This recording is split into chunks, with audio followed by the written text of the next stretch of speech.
Newport Islamic Society presents Your Final Destination by Dr. Abdul Kamareddine. أعوذ بالله من الشيطان الرجيم. وجاءت سكرة الموت بالحق ذلك ما كنت منه تحيد. ونفخ في الصور ذلك يوم الوعيد. وجاءت كل نفس معها سائق وشهيد. لقد كنت في غفلة من هذا فكشفنا عنك غطاءك فبصرك اليوم حديد. وقال قرينه هذا ما لدي عتيد. ألقيا في جهنم كل كفار عنيد. مناع للخير معتد مريب. الذي جعل مع الله إلها آخر فألقياه في العذاب الشديد.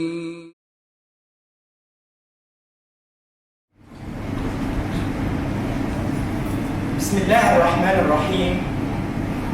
All praise and glory is to Allah, Lord of the heavens and the earth. We ask Him for His mercy and we seek His forgiveness.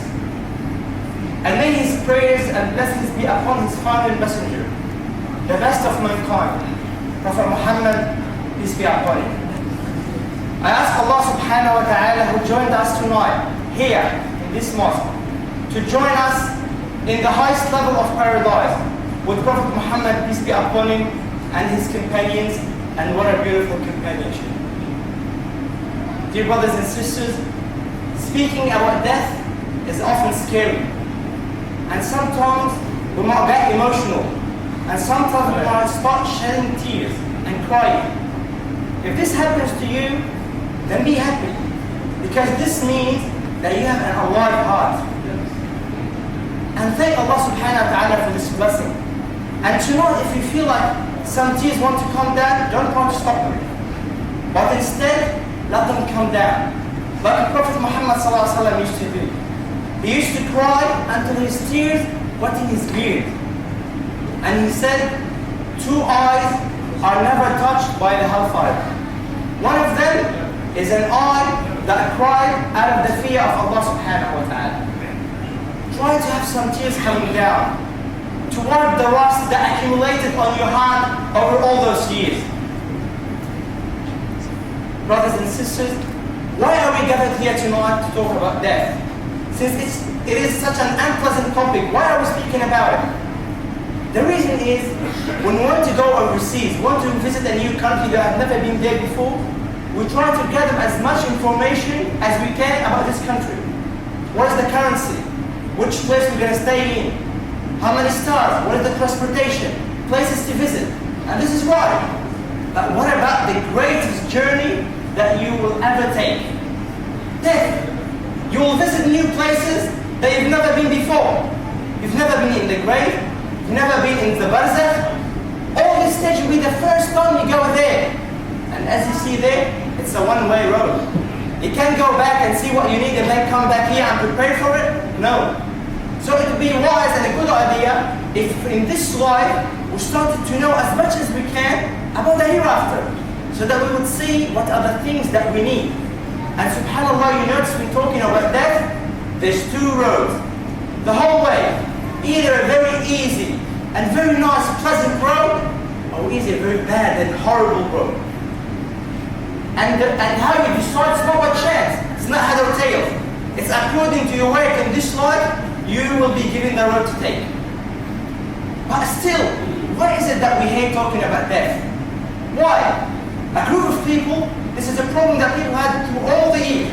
They came to the great scholar Ibrahim ibn Adham, may Allah be pleased with him, and they asked him, why do we hate to talk about death?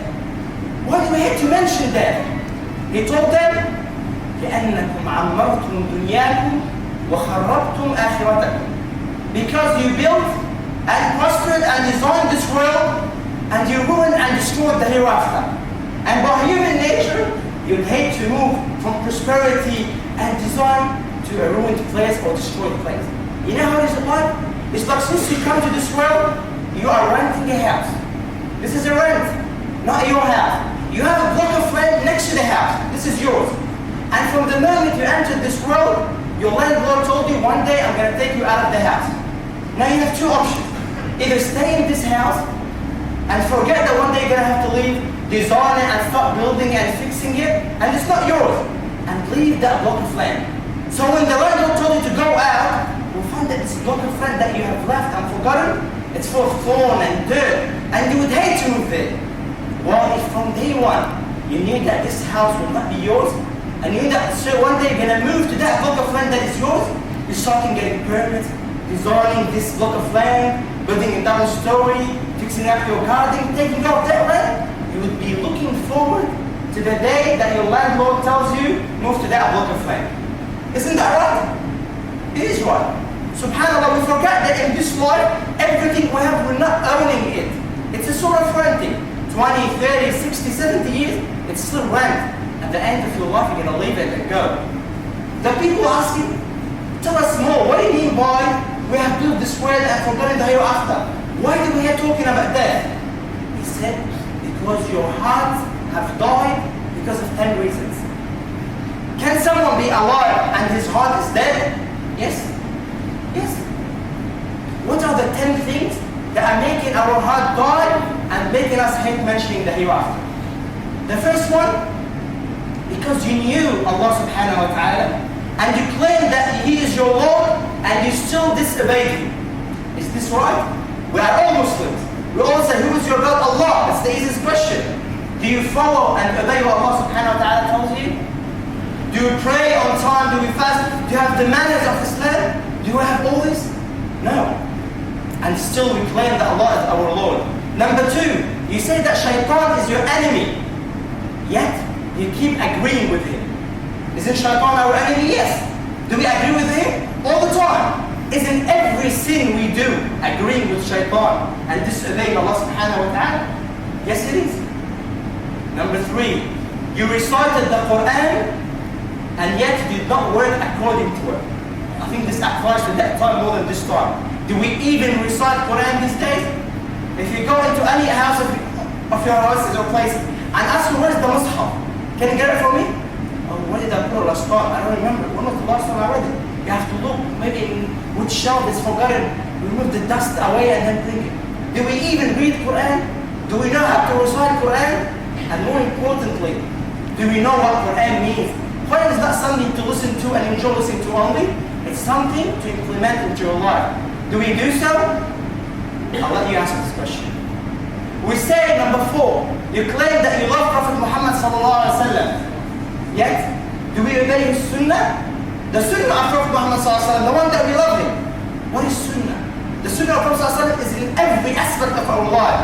How to enter the mosque, how to leave it. How to enter the house, how to leave it. How to treat your brothers, your sisters, your family. How to work. It's in every aspect of your life.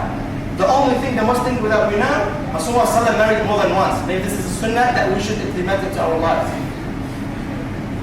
Number five, you say that you want Jannah. You say that paradise is your aim. Yet, you do not work for it. For this life, to just pay the mortgage of one house or two houses, three houses, we work all our lives, 9 to 5, 7 days a week. Very hard. But for paradise, which the least share you can have there, the least share is 10 times the area of this world, you want that for free. For free. It doesn't work like that. You don't work all your life here for a small block of land, and you want that big treasure, the big commodity of Allah subhanahu wa ta'ala for free. It doesn't work. Number 6, you say that you are afraid of the hellfire.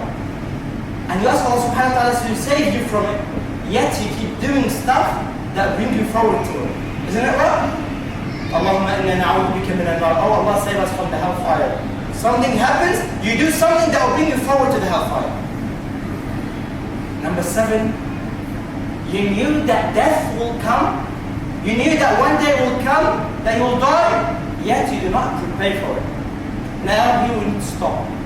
Do we really know that we are going to die? Or there's some illusion? Do we think that we're not going to die until we're 70, 80, 90, 100? We're so young now. We've got plenty of time. You've never heard of the young boys, young girls who die all ages, from few months old to years and decades. Do you know that not only human beings will die, not only every single person of us will die, but you know also jinn will die, animals will die, the angels will die. Jibreel alayhi salam will die. Israfil, Mikael alayhi salam will die.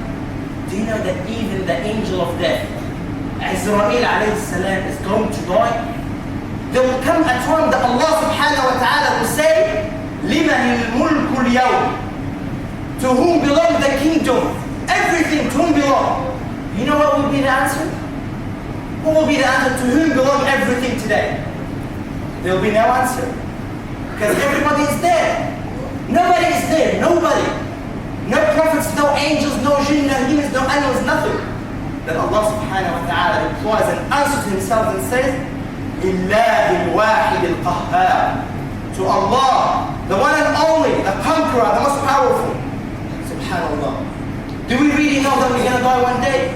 If there's anyone to be saved, if there's one soul that needs to be saved, it would have been the soul of Prophet Muhammad sallallahu alaihi wasallam. Humanity needs no one more than him. Yet he died. Allah subhanahu wa ta'ala said in the Lord's Quran, وَمَا جَعَلْنَا لِأَحَدٍ مِّن قَبْلِكَ الْخُلْدَ. We did not give eternal life to anyone before you. أَفَإِن مِتَّ أَهُمُ الْخَالِدُونَ. If the Rasulullah sallallahu alaihi wasallam died, you're going to stay alive? No. In another verse, إِنَّكَ مَيِّتٌ وَإِنَّهُمْ مَيِّتُونَ. You are indeed going to die, O Prophet of Allah, and they are going to die. We are going to die. There will come a time that we all don't exist. Number 8, you busy yourself with the faults of others and you forgot your faults. Is this right? Subhanallah, when you start talking about someone, he is the worst person ever. You've done this and this and this and this. When it comes to Alhamdulillah, Alhamdulillah, Rabbil Alameen, I do some bad things occasionally, but all in all, Alhamdulillah, I'm a good mu'min, good believer. You start giving certificates about good manners for your own self.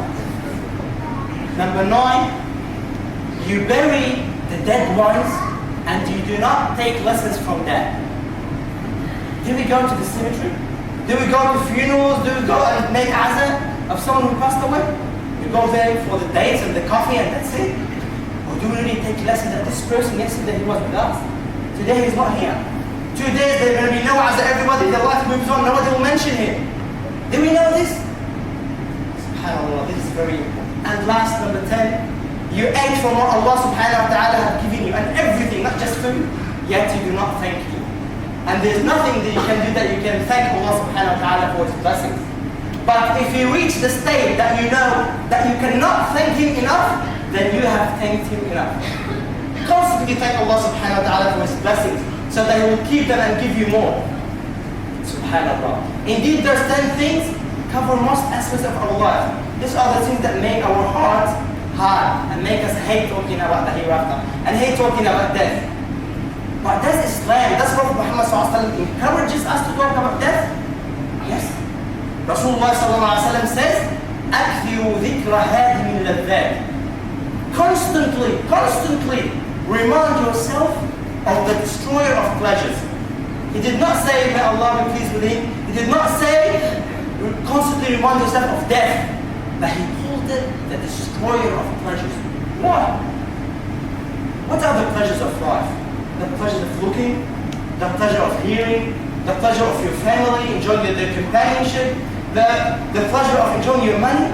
When death comes, all those pleasures, one after the another, you lose them all. the pleasure of seeing gone. Your family, your wealth, everything you lose. It's all gone. Subhanallah. كَفَى بِالْمَوْتِ وَاعِدًا. Death is enough something to strike you and move you, shake you. Remember, know the true value of this life. Don't sit at home and feel depressed. No. And know the value of this life. Know that most of the things that we fight for and we have trouble for, it's not worth it.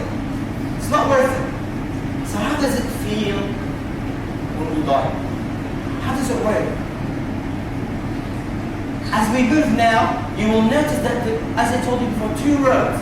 One very easy road and one very hard road. You are living, just going on in a normal day, doing something that you do every day, and you notice that it's hard to breathe.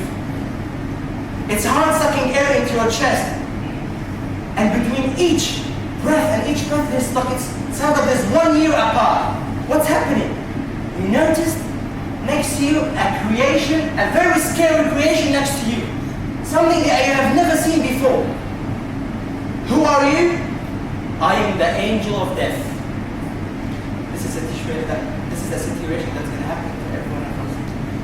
I am the angel of death. The angel of death? What do you want? I am here to take your soul.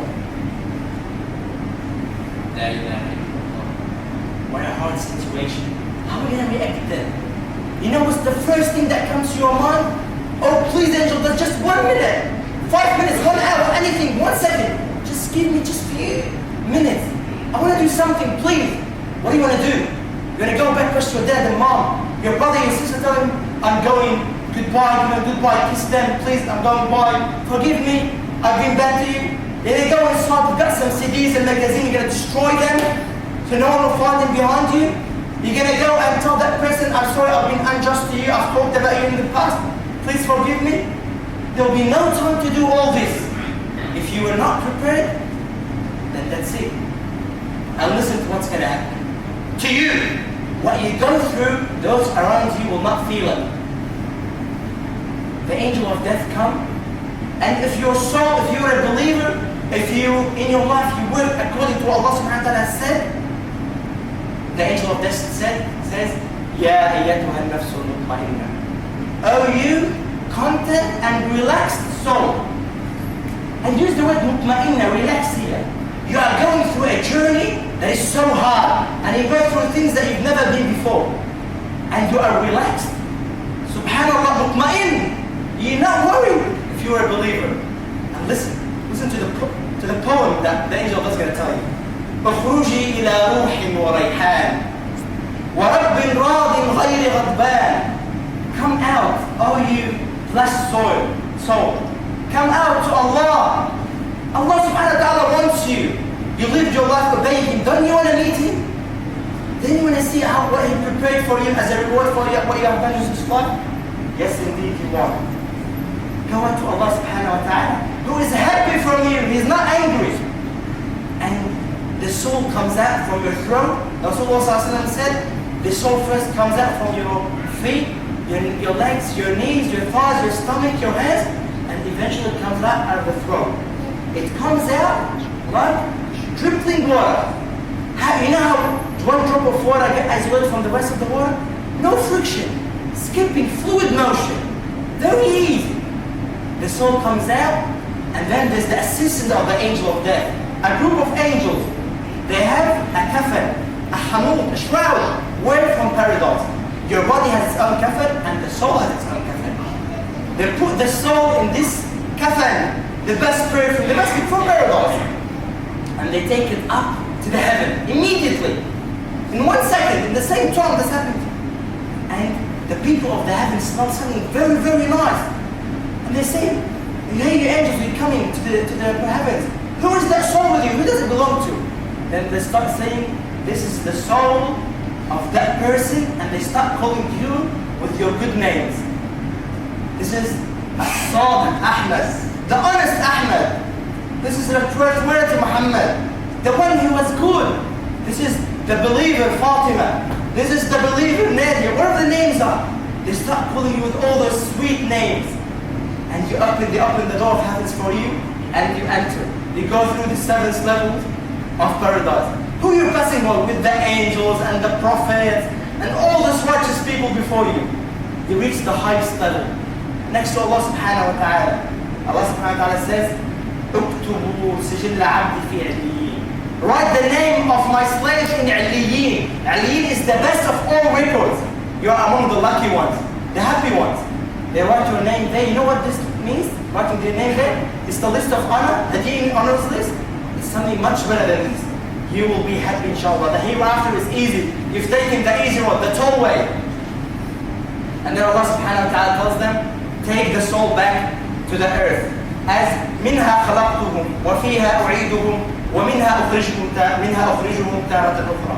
From the soil I have created them, and to it they shall return, getting buried, and then from it they should resurrect on the day of judgment.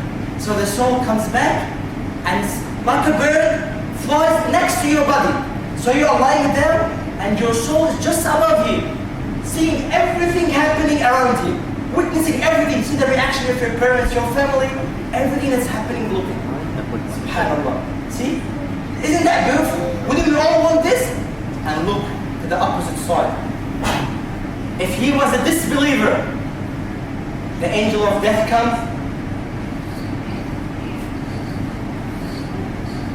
The angel of death comes, and he told him, أَيَّتُهَا الرُّوحُ الْخَبِيثَةِ. Oh, you wicked soul! Oh, you wicked soul, come out! اخرجي إلى غضب الله تعالى. Come out to the anger of Allah subhanahu wa ta'ala. It's not the police or the judge or your wife that's angry from you now. It's Allah subhanahu wa ta'ala who's angry from you now. Can you handle his anger? The soul gets scared and it spreads in all the body, goes into each organ, trying to escape away. But you cannot escape death. You cannot run away from death. And the angel of death pulls this soul. Remember before, like skipping water? This time he pulls the soul like thorn from wet wool. If you can imagine the picture, you get wool, wet wool, you put some thorns into it, just put it inside, and you try to pull it, you pull it out so it pulls all the nerves and extremely severe pain. And the soul comes out. And then angels come, and they have hamud, shrouds from the hellfire, and they put the soul in it, and they take it out to the heavens. The angels, they smell a very filthy smell. They said, who is that soul belong for? Who does this soul belong to? They said, this is the soul of Goliath man. This is the soul of that person who used to commit sins, of that woman who used to do ghibah, of that. Something call you with your filthy names, your bad names, the bad habits that you used to do in this life. And you will not be given access to paradise. They reject your entrance. They tell them, send them back down. Send them back down to the ground. And Allah subhanahu wa ta'ala will say, write the record, the name of my slave in the lowest of all records. You've taken the hard way, the bad way, the very hard way. Now this is happening to you. Those around you doesn't know, they doesn't see what's happening, what's going on. They look at you, oh my God, look at him, what happened to him? He fell on the bed, call 000, take him to the hospital, do something. They put him, rush straight away, put him in the car, take him straight to the hospital. Emergency, doctors do something, nurses. They try to put some shock into your chest. Increase the voltage, do something. The doctors look into each other. They knew that's it. There's nothing can be done. Allah subhanahu wa ta'ala describes this in the Quran. كَلَّا إِذَا بَلَغَتِ التَّرَاقِي. No, nothing will bring him back. When the soul reaches the throat, it's here. That's it, just leaving the body. وَقِيلَ مَنْ رَاقٍ. Your parents, your loved one, do something. Doctor, do something. Is there anything you can do? I can give him blood, kidney, anything he needs. Anything can be done. وَظَنَّ أَنَّهُ الْفِرَاقِ. But you know, while you in the hospital, while you there dying, you know that that's it. The doctor can do you nothing because you already saw the angel of death. That's it, that's the end of it. وَالْتَفَّتِ السَّاقُ بِالسَّاقِ. And your two legs are intertwined like this. This means that you cannot move, you cannot walk like this. This means that there's no motion. That's it. You will never move after that on your own. You'll be carried like a bag or like whatever things people carry. إِلَىٰ رَبِّكَ يَوْمَئِذٍ الْمَسَاقُ. So Allah subhanahu wa ta'ala will be going on that day. Are we ready for that? Are we ready for this? Are we truly ready from inside? We look back and remember our sins that nobody does not have sins. Are we ready for this? If we were good, if we were doing the good deeds and obeying Allah subhanahu wa ta'ala, then His mercy will come and save us when we need it the most. But if we're just saying, inshallah, Allah Ghafur Rahim, Allah will forgive us. One day we'll repent, one day I'll come to the mosque, when I grow up, when I do this, it will become too late. Allah subhanahu wa ta'ala will help you if you are trying, if you are striving. We will show you now a video. It's an experiment that was done in the West, in a Western country. This man is an old man. He has a lot of diseases, and the doctors knew that he's going to die very soon. So they connected many devices to his organs, to his heart, to his lungs, to everything, to see what is it that makes the soul comes out. What is it? They want to see how death happens. And they started the experiments with him. He just here saying how many diseases he has and how hard life is. And they kept monitoring him. Days and days, 24/7, weeks and weeks. And they kept monitoring everything.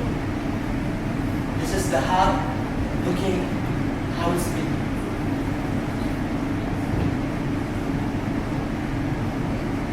There's no sound. Time is passing by, and now he reaches, this is live, someone dying. He is dying right now. Subhanallah, look at his face. You feel that his mouth is open, something is coming out. The soul just coming out through all his body and coming out. And what they're doing is this, they were seeing the energy of his body. The whole energy, seeing maybe the energy has something to do with the soul or something like this. Look, this is the energy coming out of his mouth. Subhanallah. It's like, and this is his hand, finger, his hand. Subhanallah, it's like when the soul leaves your body, all the energy leaves that as well. This is his chest and his head. So, can you see the heart? Subhanallah. This is full. That's it. This is a side view. This is his chest. See how it's going back from red, the color of life, to black, the color of death. His feet. And as Rasulullah said, they noticed that the soul started moving out from the feet, through the legs, through the knees, through the thighs, through the chest, from the hands, from the arms, and then all goes out from the mouth. Subhanallah. That's the soul I've left you.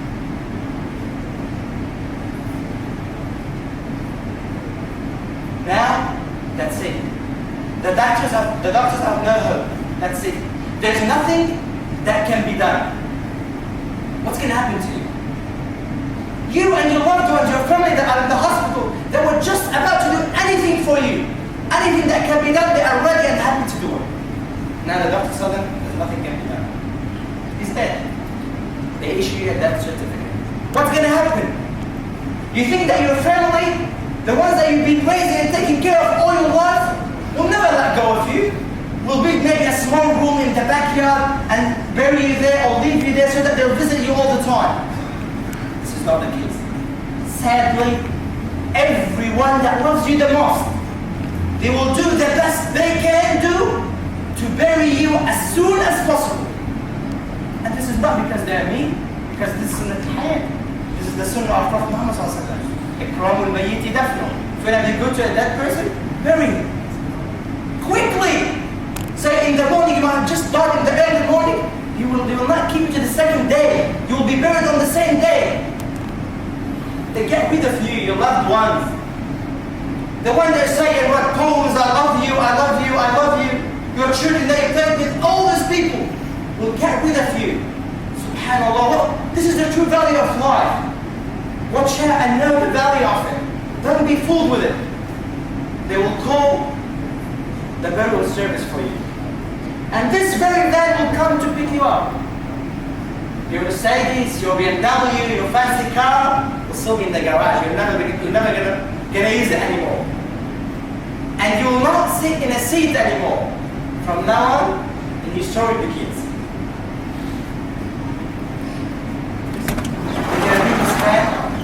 open it and there's a bed inside for you. This is the bed that's used. And you're going to lie down there, close the door, leave him in the bag, and take him to the burial service. One of your last, just the second last trip that you ever made. You will reach there, and this is the door of the washing room. This is where you're going to enter. Not walking, but carried this time. You will be entering to a room, to a stranger to wash you. You remember how your mom used to give you a shower when you were little? And sing songs for you? Now a stranger will wash you and give you a bath. We actually went there and saw only that. This is the actual door that takes you to the washing room. We went inside. I wanted to see what exactly happened, so that we might tell you. This is the place where they wash you. Nothing fancy, just stainless steel that can last long, because many people are going to die. Only something that's safe a long time. If you reach there in the day, they will straight away start washing you. But if you reach there in the night, they cannot bury you on the day. So what would they do with you? Okay, let me in my bedroom, take me to my house, let me lie on the bed. Come on, what are you going to do with me? SubhanAllah, this doesn't work. Forget about your fancy bed. Forget about your bed story, or what you used to listen before you sleep. Forget about the pillow talk. All this is gone. Look where they're going to put you. A freezer. We went there, it was summer, it was very hot. And when you opened the freezer, you know how cold it was? They're going to put you in a confined place, freezing, and leave you inside. Very dark, very cold, till the morning.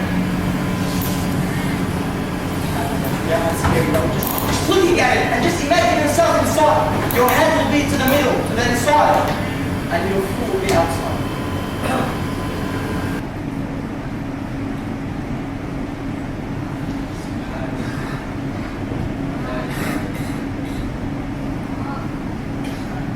The morning comes, your parents don't stay with you, your family don't stay with you, your loved ones don't stay with you, they leave you. They are tired, it's been a long day for them. They sleep in their hand, and they come back in the morning, if they come.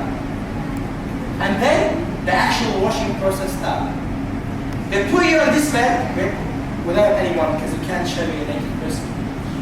They put him on this place, he starts giving you a shower. He take all your clothes off. He cover your aura, but all the rest of your body is shown. And he start giving you your last bath. What shampoo do you use? Do you use a conditioner? Let's take all this off. He don't care how you used to take a shower. He don't care what you used to put into your head to protect your hair. No. He has his own rules. Look at the shampoo he used. Home brand. Nothing fancy. He start making wudu for you. Just how you do wudu, but this time he do it for you. You start washing your head. You start washing then you move to the right part of your body, the front right and the back right. And you move to the left side, the front left and the back left. And you start to bring a mixture of shampoo and kafur and some weird stuff I've never seen in my life. Maybe there's things that make you smell good because the dead person starting to smell bad when you die. The man other day, his name is Abdul Hakim, he was very, very helpful. And he told us when he washes people, what he notices that. He always sees the people in their final stage. He says some people come, he's been dead for 1 or 2 days. And subhanAllah, he come, he's still hot, he's still warm. I put him in the fridge and take him out, he's still warm. His face, the sweat on his face, subhanAllah, he's still alive in a way. It's like as if he's still alive. And washing him is so easy. You just wash him and wash him, subhanAllah, goes very smooth. He feels that the place, that there's some light in the place, his body is luminous. And some people, they just died, he tells us. And they become, their body become black, and the smell becomes so hard it fills the room. Nobody else, even the parents, go out, leave the room. And their body becomes so hard straight away. And it's so hard. He actually said that one of the times a dead body was not found for like a few months. They brought it for him to wash him. He found dood worms coming out from his body, from the inside of his body, and going back. From inside his body, I told him, what's the point? 1 or 2? He said, millions. I can just go out and down, up and down, up and down. SubhanAllah. The one that will destroy your body will be from inside you. You were holding inside you the recipe that's going to destroy you. He washed the young ones. He washed people who have children who have died in miscarriage. They're not even born yet. He washed them. 1 year old, 2 years old, 3 months old, 15 years old, 90 years old. Fat people, skinny people, rich people, poor people. SubhanAllah, that is just. He's equal to everyone. After he washes you and he dries you, now it's time to open your closet and takes out your best suit and wear it. No, that's not gonna happen. You know, in your room you have this 1, 2, 3, 4 closet and they're packed with clothes and you still want to go shopping. You're not gonna use any of that anymore. You're gonna leave it for his taste. He's gonna see what suits you, and he reckons a white piece of cloth is plenty for you. And he do this with everyone. He opened the second part of the table, and he bring the shrouds, and he unfold it. He put you inside it in 3 levels. So just a piece of cloth, a piece of white cloth, covers you from both sides, 3 levels, and you will see what will happen after that.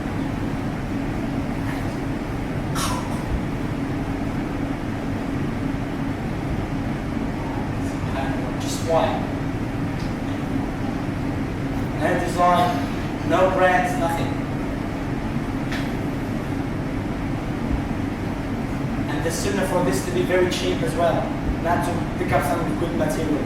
Just anything will do, because this is going to be, I'm not going to say we'll do for a few days or a few weeks up in the grave. This will, I wanted to see how it feels like. I wanted to see how it is when someone is covering you with white clothes. So ask the man, can you do the shrouding for me? And he did that. And subhanAllah, that was a very, very special experience. Something that you've never been through. And I was lucky enough to go there and come back. He started, I went inside and he started covering the whole body. SubhanAllah, you find it weird. You're just sitting there lying down and somebody is covering you with clothes. And it looks white and it looks clean, but when he covers me with it, it was extremely uncomfortable. It made me very hot immediately and made me really find difficulty in breathing. He covered all the body, and not only the body, he also covered the face. And not only covers the face, he ties you with 3 ties. One at your feet, one at your stomach, and one just above your head.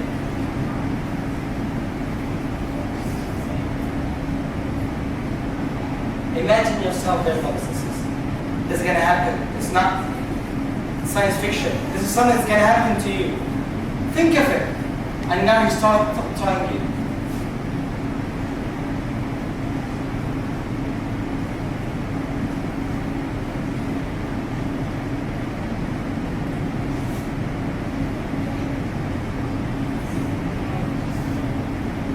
It's like he's holding a doll in his hand. Just move it and do whatever he wants. And then he covers the face. And that was when the breathing was very difficult. And he also tied you the 3rd time. That's not the end of it. Moving on. After this, he's going to put you, he's going to put me, he's going to put every one of us in the coffin. They've got all sizes. Don't worry, if you're too fat, you're too skinny, you're too tall, you're too short, one size fits all. They've got many sizes and they can all fit you. Don't worry about this. You put the coffin, just plastic, very hard, nothing fancy, and then he moves you like you move a bag of goods or bags of something, just put it inside it. And subhanAllah, as I told you, it's like a doll, it's not like carrying something, and just put it there.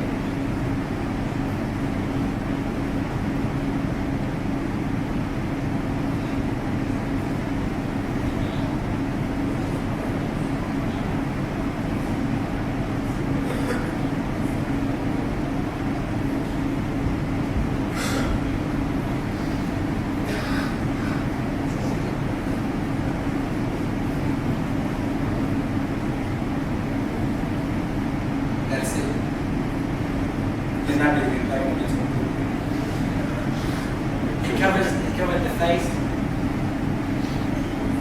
and he covered the coffin. When I went into the coffin, I'm touching the edge from this side and from this side. I'm so confined. And when he actually put the lid of the coffin in your face, it touched my nose. So you're confined by the shroud, which makes it very difficult for you. And then from both sides, from the bottom and from the top. From all directions, there's not even 1 inch you can move. You're not going to move. But just imagine how we hate to be in like confined places, we like wide places. It's not going to happen there. They put the lid,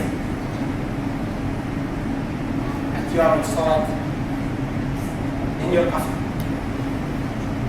And not only this, he makes sure it's firmly closed. Look, there's 2 at each side. Close it firmly.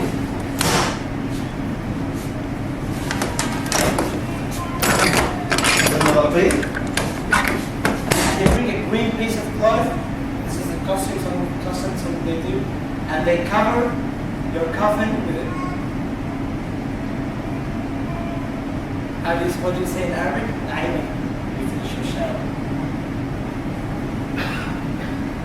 Now you are ready. You are washed.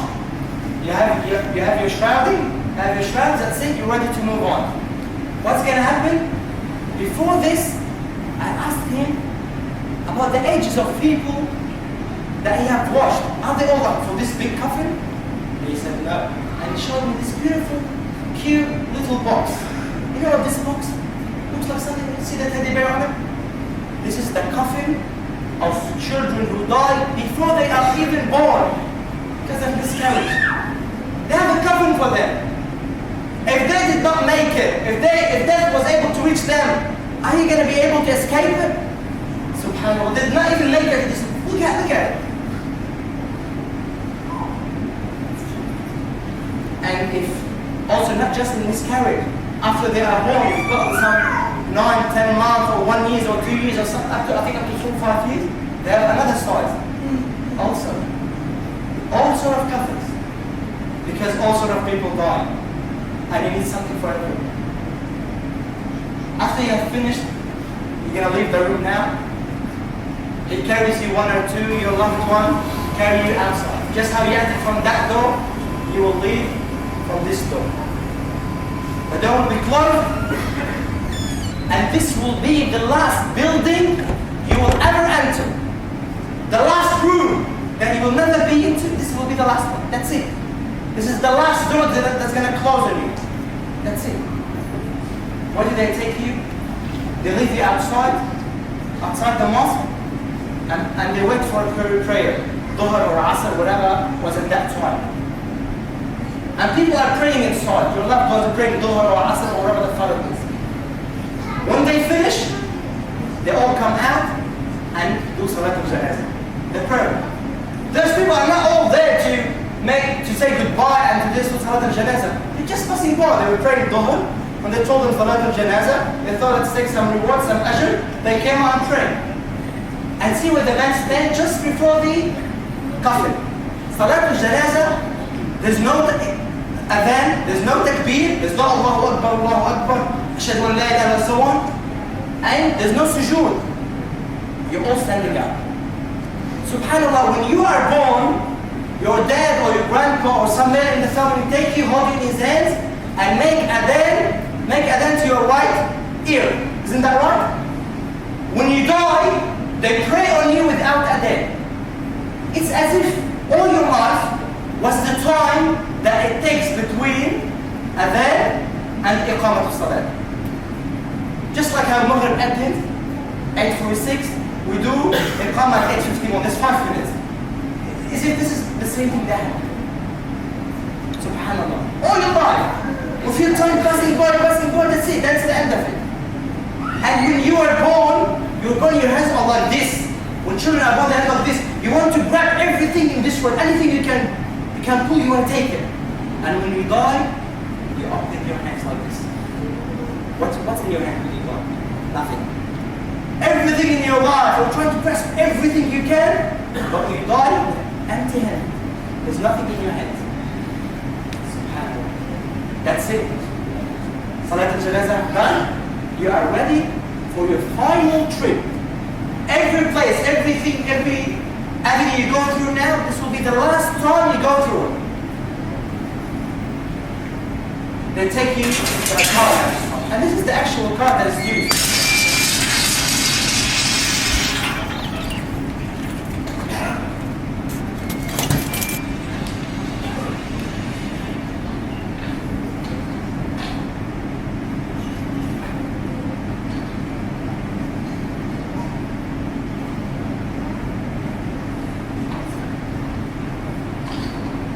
You'll be sitting in the back seat.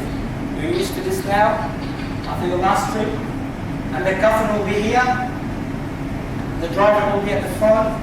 And you are ready to go. They call the cemetery. Everything is okay? Okay? The grave is ready? Bring him now. And a group of cars move from the mosque, from the place you were washed, to the cemetery.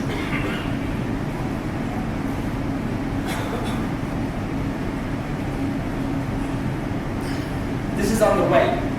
This is all actual footage of an actual janazah, of an actual dead person. The journey he went through. You reach the cemetery, and then you go there. Those are all fresh graves. Brothers and sisters, one of them could be ours.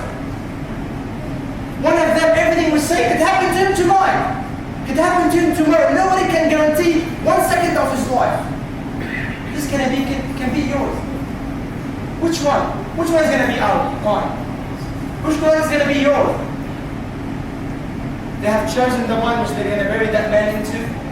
So they go to that particular grave. And me and Saeed, we actually went there. We actually went to the cemetery. We wanted to see, how does a grave look like? How is it to be inside a grave? We went there and saw a grave. And this grave was ready for someone to be buried inside. We opened it. Look at it. 3 meters deep. Nothing inside it, just soil. Look at it. Look at this confined place that you can be placed inside it. You work all your life and you plan for a double-story house. By Allah, the grave, your part of it will be 1 meter high.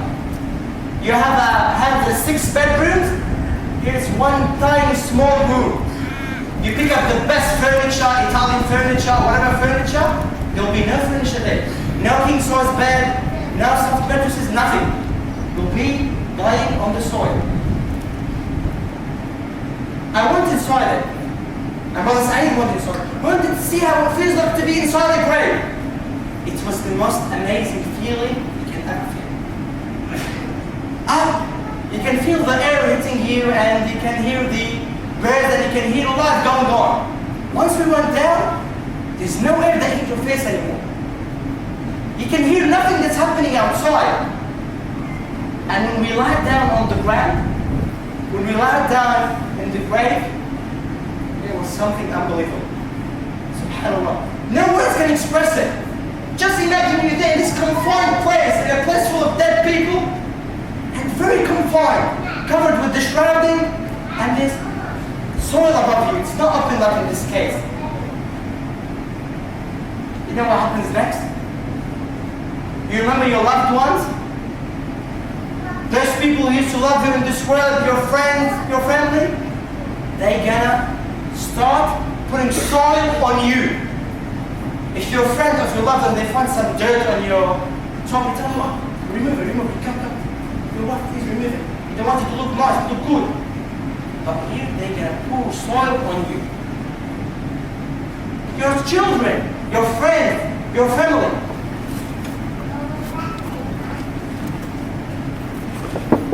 This is an actual live video of what this is soil being poured on the grave, covered with soil.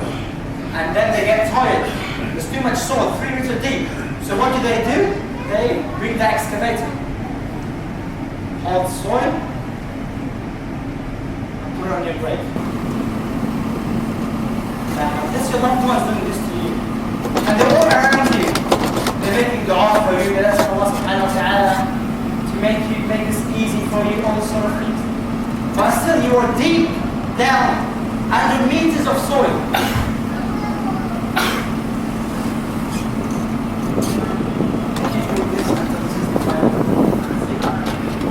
See how much soil there is?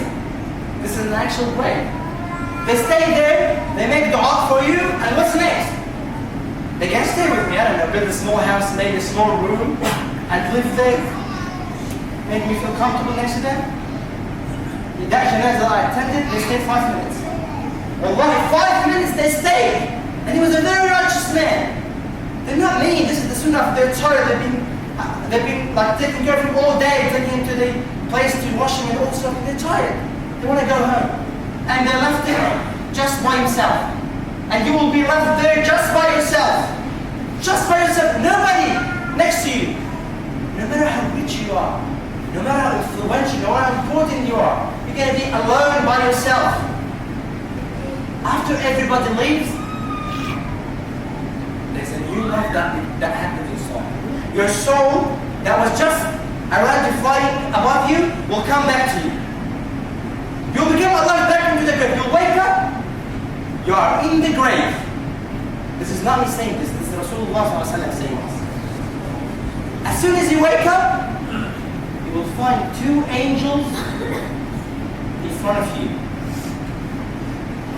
Some people say the name is Munkar and Nakir. This is not an authentic hadith. Munkar and Nakir are filthy names, and angels cannot have filthy names. But Rasulullah describes them. They say when they talk, it's like thunder. And when their eyes flashes, it's like lightning. Subhanallah, how scary they are. And this is the test. You lived all your life thinking, that's it, nobody gonna ask me for what happened. I did some bad things, nobody knew, my mom didn't know, my dad didn't know. Allah subhanahu wa ta'ala knew. And here will come the test. He will come the test to me and to you, to everyone. First question. Who is your Lord? That's easy. That's very easy actually. I expected some really hard algebra questions. No. Who is your Lord? You would say, Allah is my Lord. The angels are there. You are under the grave. Thunder and lightning. And you think you can lie? You cannot lie. You will say what you have been living according to. If you believe in Allah as your God, and if you live your life according to what I told you, you will say, Allahu Rabbi. Allah is my Lord. That's a good question. A good answer. Well, if you lived your life and not believing in Allah and not practicing this, you will say, la adri. I don't know. Wrong answer. The second question. What is your religion? Oh, that's an easy one. My name is Muhammad Ahmed. I've got an evidence. My name is Muhammad. Of course I'm Muslim.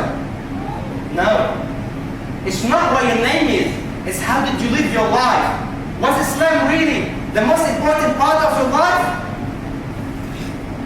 The Islamic manners, the Islamic rules, the Islamic worship, the Islamic practices. All this, did they have importance in your life? If yes, you will say my religion is Islam. They will say Sadat. Right answer. Well, if you did not live your life like this, you will say, la adri. I don't know. Wrong answer. The third and final question is, what do you say about that man that was sent to you? Meaning Prophet Muhammad sallallahu alaihi wasallam. I know. Everybody knows Prophet Muhammad sallallahu alaihi wasallam. No. But you will not say his name unless you were working according to Sunnah. If you are following him, doing what he used to do, and staying away from what he told us to stay away from, will say, Muhammad sallallahu alayhi wa sallam. They will say, Sadaq. If you did not live your life according to what the Sunnah of Prophet Muhammad sallallahu alayhi wa sallam, will say, I don't know. Now, we'll take each option by itself. The first option, if you have the 3 right answers, say, Sadaq abdi. The angels will leave, and a very handsome gentleman will come to you with white clothes. You look at him, subhanallah, how handsome you are. Someone like you can only bring good news. Who are you? They tell you, I'm your good deeds. I'm your good deeds. I didn't remember Remember that look that you did not look just for the sake of Allah subhanahu wa ta'ala? It's written. Remember that prayers that you did just on time? Remember that opportunity that you had to commit a sin and nobody can see you, but you did not do it for Allah? It's all accumulated, and that's me. And when you see this person you're going to hang out with in the grave, Allah subhanahu wa ta'ala opens a window for you in the grave where you see your spot in paradise. You see the gardens and the rivers and all the beautiful things that Allah subhanahu wa ta'ala has prepared for you. What do you say? Rabbi aqim as-sa'a, Rabbi aqim as-sa'a. Oh Allah, please let the day of judgment start straight away. I can't wait. I want to go to the gardens, I want to go to paradise. But Allah subhanahu wa ta'ala make him sleep. Sleep like what? Nawmat al-Aws. You know the bride on the day of her wedding? See how she sleeps? The time from when you die till the day of judgment will be the same amount of time you will feel it as just one night's sleep the day of your wedding. So how beautiful is that? And you're already waking up, relaxed, knowing inshallah what's going to be the consequences. While if you are one of the disbelievers, if you did not work your life, if you did that opportunity, if you committed that sin, thinking that no one can see you, a bad man will come. But before that man will come, the two angels will hit you with a hammer of steel. And you'll scream that everyone can hear you except human beings and jinn. All the animals can hear the people of the grave punishing, except us, because if we heard them, we cannot go on with our daily life. We'll be too scared to do anything. And then the man, ugly man with black clothes come to him and say, who are you? But it looks so horrible. Someone like you can only bring bad news. Say, I'm your bad deeds. You're always having to do the bad things. And when someone tells you there's a halakha, those boring people, I'm not going to come. I've got more some stuff to do. And they will be open a window for you and you'll see your spot in the hellfire.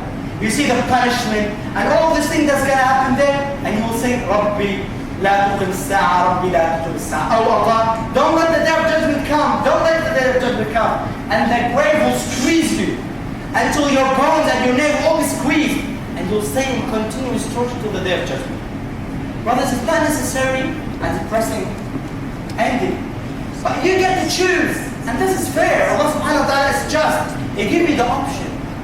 According to your deeds will be the result. What to do? We know all this now. We know this. What should we do? What can we do? We don't want to tell you all this so that you go home depressed and sad. I don't want to go out. I don't want to see anyone. Life is going to end. There's no point of life. Why don't I just die right now? Why do I have to wait for it? No. This lecture was to give you energy, to change some definitions in your head, so that you will go and do the same things that you are doing every day, but in a different way. And in that way that inshallah will secure a happy ending. In your life, you can do many things. We'll just tell you some few things. The most important thing is prayers. Rasulullah was asked, what are the very best deeds? Ahsan al-a'mal, the best deeds.